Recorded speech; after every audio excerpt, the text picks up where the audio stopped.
Olá, meu bom dia, pessoal. Sejam todos bem-vindos a mais um vídeo hoje. Hoje vamos falar no nosso estudo que é a respeito do crente bitolado. Mas, irmão Antônio, o que é isso, crente bitolado? Bom, crente bitolado é o seguinte, amados. Nós sabemos que medida é chamada de bitola. Por exemplo, tem uma chave 3/8, 5/16 e assim por diante. São bitolas. Você pode ver uma chave, digamos essas duas medidas. Se pegar uma chave 5/16, ela não vai conseguir torcer um parafuso, uma porca ali de medida 3/8, porque é uma medida fixa.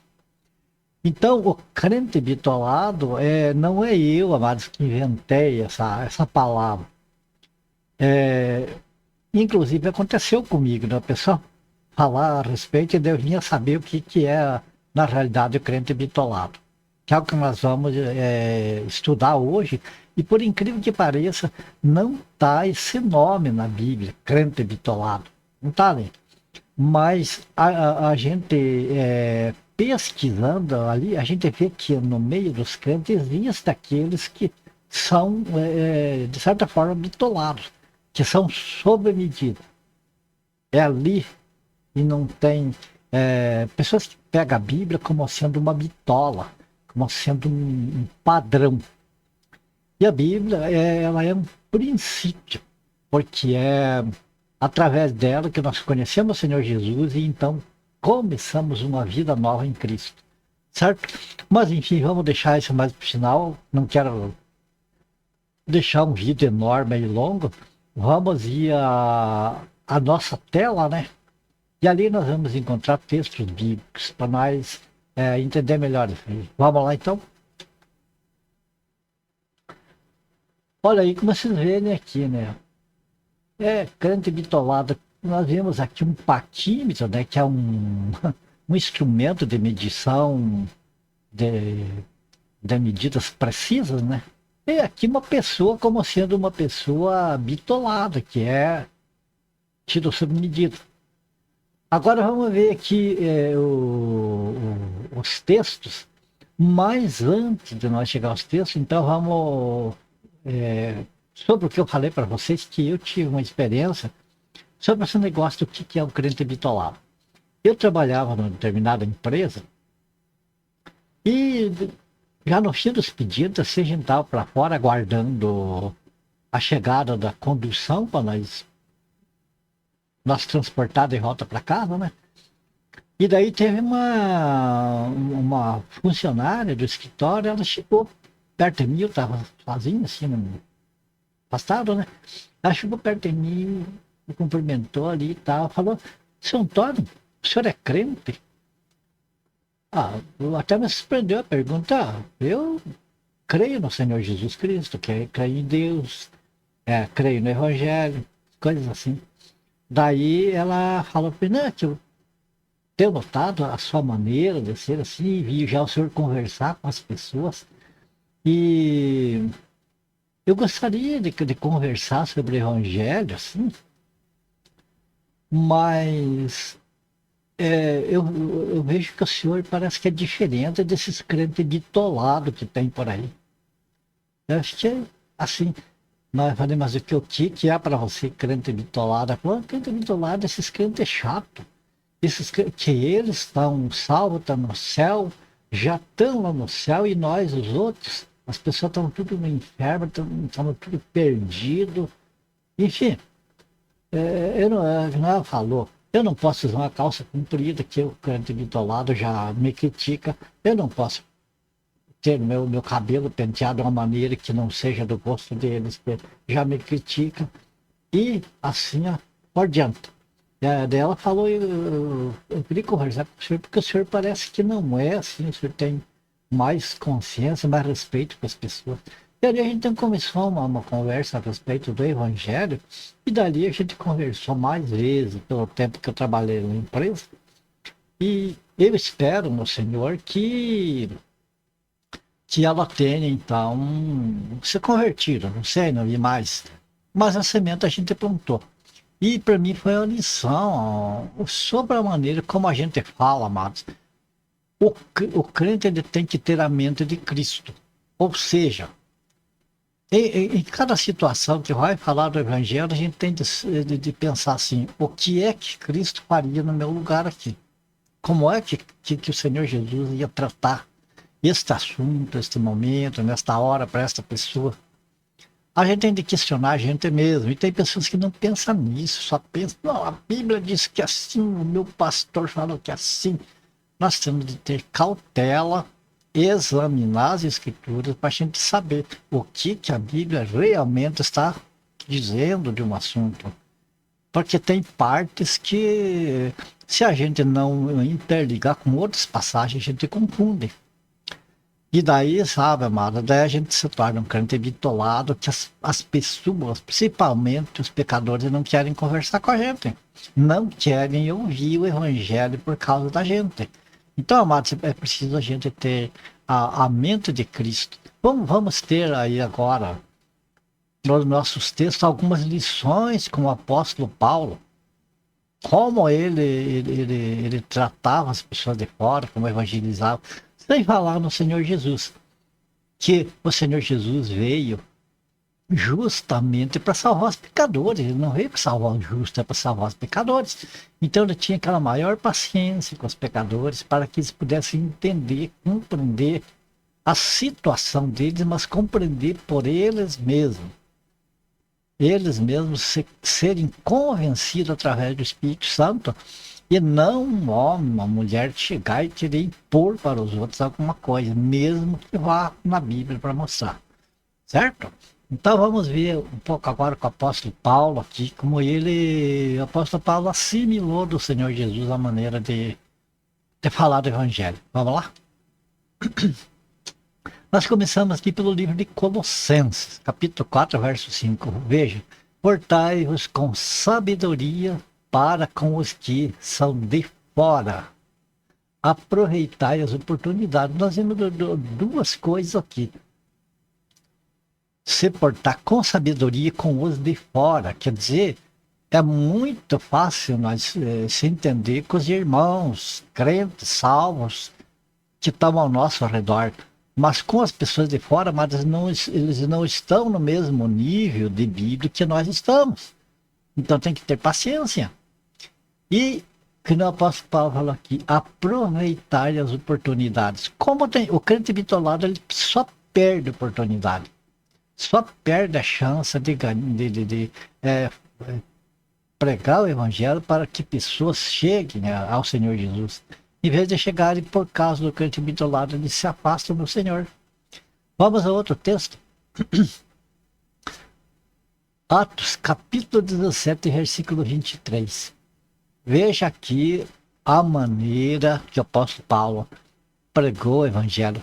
Tem várias, mas vamos pegar essa aqui como exemplo de uma pessoa prudente, de uma pessoa que tem responsabilidade para falar das coisas de Deus e que visa fazer a vontade de Deus, não a vontade de si ou lá da denominação onde ele congrega ou conhecendo. Ele tem em mente fazer a vontade do Senhor e tem em mente fazer com que o evangelho seja assim amado, seja as pessoas queiram ouvir o evangelho, queiram aprender sempre mais.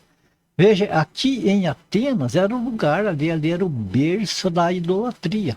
Tinha deuses ali para todos os gostos. E o apóstolo Paulo, passando ali, ele viu aqueles altares, aquele panteão ali de deuses, de tudo que é tipo. E veja que ele não chegou falando que eles iam para o inferno, que precisavam quebrar tudo aquilo, que precisavam jogar, que aquilo era do diabo, que não sei o quê. Veja a maneira sábia como ele conversou ali com aquele povo idólatra. Porque passando e observando o pregador do evangelho, enfim, o que fala do evangelho, da parte de Deus, tem que ser um bom observador das coisas para aproveitar as oportunidades. Então, passando e observando os objetos de vosso culto, encontrei também o altar no qual está escrito: ao Deus desconhecido. Pois esse que adorais sem conhecer é precisamente aquele que eu vos anuncio. Veja que aqui o apóstolo Paulo já tirou da mente deles aquele resguardo, aquela ficar, né, na defensiva.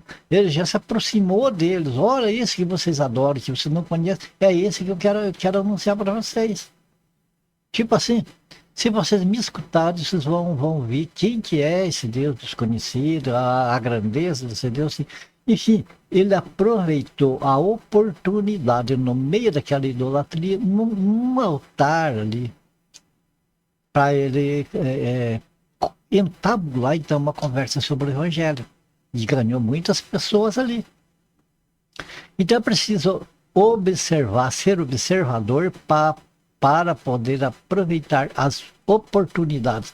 É muito melhor, amado, ser observador, aproveitar as oportunidades, do que ser precipitado e se mostrar um santo, super santo. Não tem isso. Certo? Vamos a outro texto. Marcos, capítulo 4, versículo 11. Aqui é sobre as parábolas. Veja bem aqui Jesus falando aí. Eles perguntaram para eles ali por que eles falavam por parábolas e não falavam diretamente para as pessoas.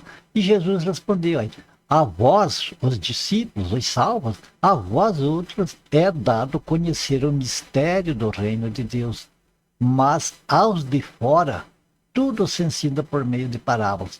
Por que isso, amado? Porque os de fora, eles não estão ainda, eles não têm um crescimento que eles possam suportar uma mudança de vida, é assim, brusca. Eles têm de ir entendendo aos poucos com a ação do Espírito Santo e da palavra de Deus na vida deles. Então, assim Jesus falava, Jesus fala aqui para vocês, para os discípulos que andavam junto com ele, presenciavam tudo, que foram aprendendo passo a passo, eles já tinham condição de entender o espiritual, mas os de fora não estavam em condição. Então falava por parábola. Então aqui Jesus falava: a vós é dado conhecer o mistério do reino de Deus, mas aos de fora tudo se ensina por meio de parábolas. Sabedoria, né? Filho de Deus, afinal. É o nosso mestre, é com ele que nós temos que aprender. Mateus 9, 22 e 23. Aqui é aquela passagem daquele garoto endemoniado que ninguém podia expulsar aquele demônio, nem os discípulos conseguiram expulsar aquele demônio. Então, o pai desse garoto, desesperado, quando Jesus chegou ali, ele foi em Jesus como a última chance, mas veja bem que a fé dele já estava lá embaixo, já estava desacorçado, que não tinha solução. O que ele falou? Quando Jesus perguntou para ele falou para Jesus, o pai do garoto, né? E muitas vezes o tem lançado no fogo, lançado aquele menino no fogo e na água para o destruir. Mas se tu podes fazer alguma coisa, tem compaixão de nós e ajuda-nos. Olha a sabedoria do Senhor Jesus aqui. O Senhor Jesus não chamou ele de ignorante de uma coisa ou outra e vá se converter, ou isso aqui. Jesus deu uma resposta de acordo com a pergunta dele. Veja bem, ele perguntou: se tu podes fazer alguma coisa, ajuda-nos. O que Jesus falou? Jesus foi lá no coração dele: se tu podes crer, tudo é possível que crê. Ah, amado, isso aqui desmontou o homem ali, e ele entregou ali. E Jesus honrou a fé que ele teve, porque ele pediu que o Senhor ajudasse na falta de fé dele. É assim que se faz, amado. Não, é uma pessoa que que está desesperada, que não tem fé, que nem acredita mais, às vezes, em Deus. Não é, amados, mostrando, dizendo que ele está perdido, que está no caminho do inferno por causa que bebe, que fuma, que não sei o quê. Tem que ter sabedoria para que essa pessoa possa querer ter prazer em escutar o Evangelho, e então, à medida que o Espírito Santo vai atuando na vida dessa pessoa, de repente essa pessoa chega ao entendimento. A conversão, amada, não adianta converter as pessoas pelos gritos, pelas ameaças. Tem que ser com amor. Tem que a pessoa entender o seu estado de perdido por si próprio, pela ação do Espírito Santo, e não pelos berros lá do pregador. 1 Coríntios 5, 12 e 13. Pois com que direito haveria eu de julgar os de fora? Não julgai vós os de dentro? Os de fora, porém, Deus os julgará. Expulsai, pois, dentre vós o malfeitor. Você nota aqui a diferença do trato com os crentes, com aquela pessoa que já conhece o Evangelho? A diferença do trato com essa pessoa e com aqueles que são de fora? Amado, a igreja do Senhor tem que existir ali o equilíbrio, não ultrapassar as coisas, mas não deixar tomar conta, não deixar entrar heresias, coisas perniciosas que venham ser nocivas para o Evangelho. Então, com os crentes, amados, veja, o próprio Senhor Jesus, ele tinha tanta paciência com os pecadores. Mas com os religiosos da época, os doutores da lei, Jesus chamava de raça do diabo, raça de serpentes, filhos do diabo. Sepulcros caiados. Por quê? Porque eles conheciam o Evangelho e desobedeciam. Enquanto que outras pessoas que não conheciam nada das coisas de Deus, acreditavam, criam no Senhor Jesus, despertava a fé neles. Você percebe? Então aqui o apóstolo Paulo está falando aqui para a igreja, olha, vocês ficam tolerando falsa doutrina, vocês não corrigem, vocês não tomam providência com o pecado que acontece aqui dentro, mas os de fora vocês julgam, os de fora vocês dizem que são perdidos, que são isso, que são aquilo. Veja que pancada que o apóstolo Paulo estava dando na própria igreja de Corinto, que estava fora dos eixos ali. E assim, amado, que a palavra de Deus nos ensina a lidar com as pessoas de fora. Não é ter aquela bitola com as pessoas que não entendem. O que mais? Nós já estamos quase no fim aqui, ó. Só mais 2 versículos. 1 Coríntios 6,12. Todas as coisas me são listas, mas nem todas convêm. Todas as coisas me são listas, mas eu não me deixarei dominar por nenhuma delas. Veja a sabedoria de Deus aqui na pessoa do apóstolo Paulo. Ele falou, todas as coisas me são listas, mas eu tenho controle sobre as coisas. Eu não me deixo controlar pelas circunstâncias, pelas coisas. Assim, amado, vamos dar um exemplo aqui. Você é um salvo, você conhece coisa da Bíblia, você entende, enfim, você está inteirado, você é uma pessoa espiritual. Mas você vai conversar lá com a pessoa que não é ainda um salvo, digamos que seja um corintiano lá. E essa pessoa adora falar do Corinthians. E você chega a conversar com ela em algum momento ali, e essa pessoa vem falar alegre, falar do Corinthians tudo. E de repente você mete o pau em futebol porque vai pro inferno, porque isso aquilo. Essa pessoa vai te odiar e não vai querer mais nem ver tua cara. Quanto mais escutar falar do Evangelho, não vai querer escutar do Evangelho de ninguém. Agora, se você vê, pois é, né, o Corinthians está numa fase boa, alguma coisa assim, enfim, entra na conversa dessa pessoa, o que eu posso estar dizendo? É isso. Todas as coisas me são listas, não é pecado eu escutar o cidadão falar do Corinthians, o outro falar da marca do cigarro que ele fuma, da bebida que ele bebe. Só que eu não posso é perder tempo em ser um jogador de futebol, alguma coisa assim. Eu não posso me deixar dominar pelo cigarro, pela droga, ou pela bebida, sei lá pelo que for.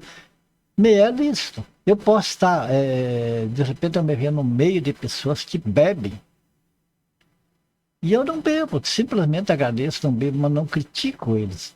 Quem tem que convencer eles do mal que o cigarro, que a bebida e que as outras coisas faz é o Espírito Santo. Quem tem de convencer eles da misericórdia de Deus, do amor de Deus, do que Deus tem reservado de maravilha no céu para os salvos é o Espírito Santo. Nós temos apenas que achar as brechas no meio dessas oportunidades que nos aparecem para nós entrar com o Evangelho e plantar a palavra de Deus no coração das pessoas.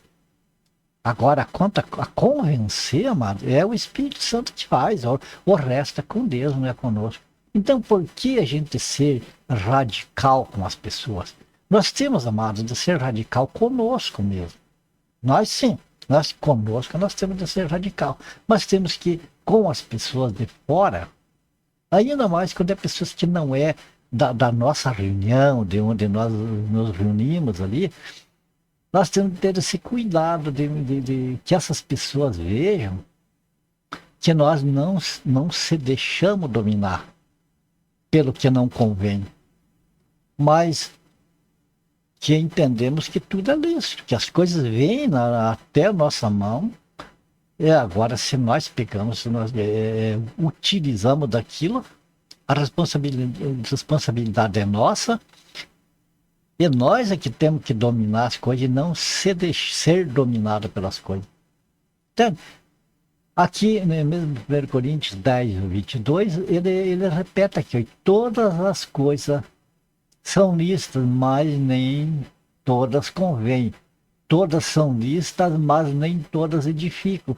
O que a gente tem de passar para as pessoas é isso aqui. Por exemplo, uma pessoa oferta um cigarro para a gente, aquela pessoa muito educada, muito bacana, fuma.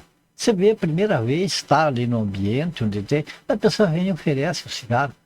Muito obrigado. Olha, eu fumei muito tempo, mas deixei de fumar, me fazia mal, isso aqui. Começa assim.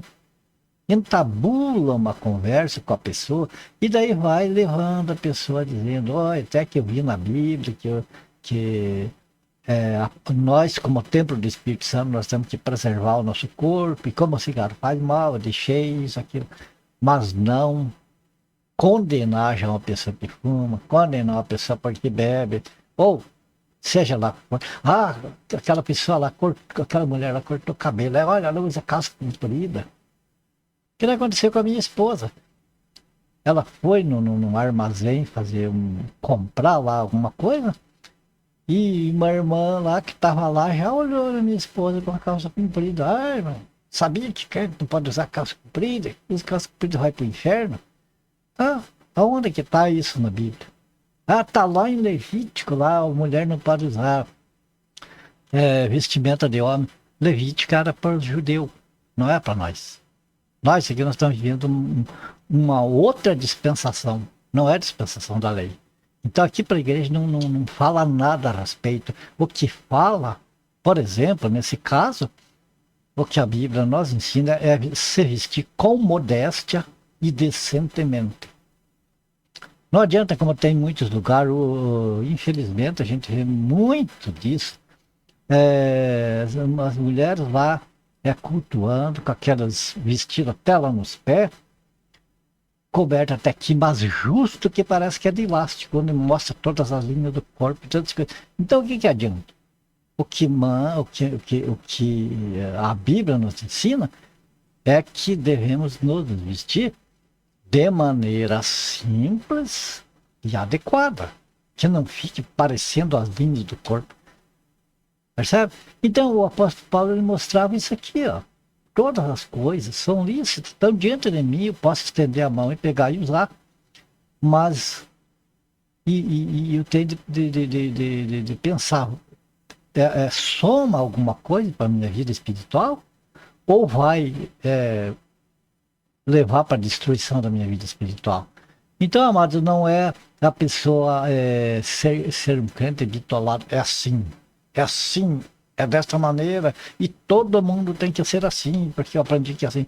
Não, nós aprendemos, amado, com o Espírito Santo, com a palavra de Deus, que nós temos de ser amáveis, flexíveis, pacientes, e procurar por todos os meios trazer as pessoas ao conhecimento das Sagradas Escrituras. Mas isso tudo tem seu tempo, tem a sua medida, tem que fazer, amados, com que as pessoas queiram ouvir o Evangelho.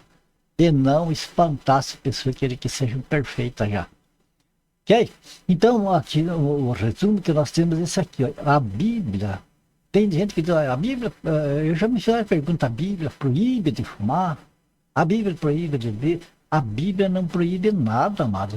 A Bíblia não é um padrão, não é uma bitola. Ela é um princípio, ela nos mostra.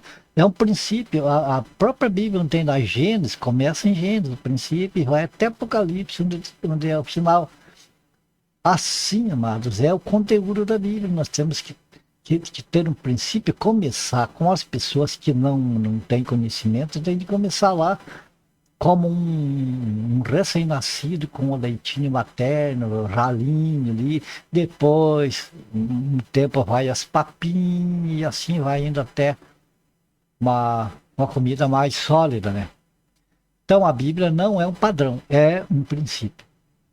A Bíblia não proíbe.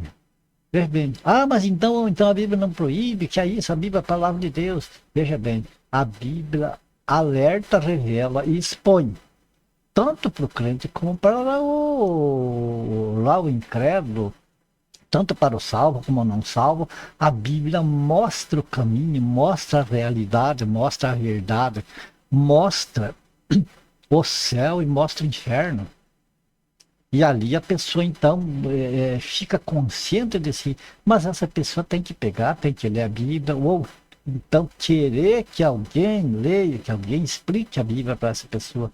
Não nós querer forçar que as pessoas sejam perfeitas na primeira leitura da Bíblia. Não tem como. E concluindo, né? Quem convence o pecador é o Espírito Santo. Jesus, como tem pessoas que utilizam da palavra de Deus querendo convencer as pessoas aos berros, aos gritos, com medo, aterrorizando. As pessoas até vão para Jesus de medo do inferno, de medo disso, de medo daquilo, de medo de maldição hereditária e não sei o quê. Quando não é isso, amado, que a Bíblia nos ensina a transmitir para as pessoas, a Bíblia nos ensina a transmitir para as pessoas o amor de Deus. Deus amou o mundo de tal maneira que enviou seu Filho unigênito para que todo aquele que nele crê não pereça, mas tenha vida eterna. Então, é esse o princípio da Bíblia. Tem que começar por essas partes, que as pessoas venham a entender o amor de Deus. E então, gostem de conversar com a gente, o Senhor Jesus não falou que os discípulos dele são luz e sal? São o sal da terra, são a luz do mundo? Então nós temos, amados, que brilhar neste mundo, não o nosso brilho. Nós temos que ser como um espelho que reflete Cristo, que reflete o Senhor Jesus. E que Ele brilhe. Como que nós sejamos como um espelho que refletimos a glória do Senhor Jesus para as pessoas. O amor de Deus, a paciência, a longanimidade, enfim, temos de mostrar para as pessoas que em nós habita o fruto do Espírito, que nós cultivamos esse fruto. Fé, esperança, paz, longanimidade, bondade, temperança, enfim, são 9 qualidades ali do fruto do Espírito. É isso que o cristão tem de seridão bitolado, mesmo que diga, não, eu sou bitolado pela Bíblia. Mas a Bíblia não é uma bitola, é um princípio. Certo, mas terminamos aqui esse vídeo. Como sempre, minha gratidão a Deus em primeiro lugar, minha gratidão a você, principalmente você que ficou até o final agora com a gente aqui, que tem estudado a Bíblia junto comigo. Que o Senhor abençoe, guarde você e sua família. Ore por mim e pela minha família também. E se for da graça do Senhor, nós se vemos no próximo vídeo. Ok? Fiquem todos com Deus. Até o próximo vídeo, então.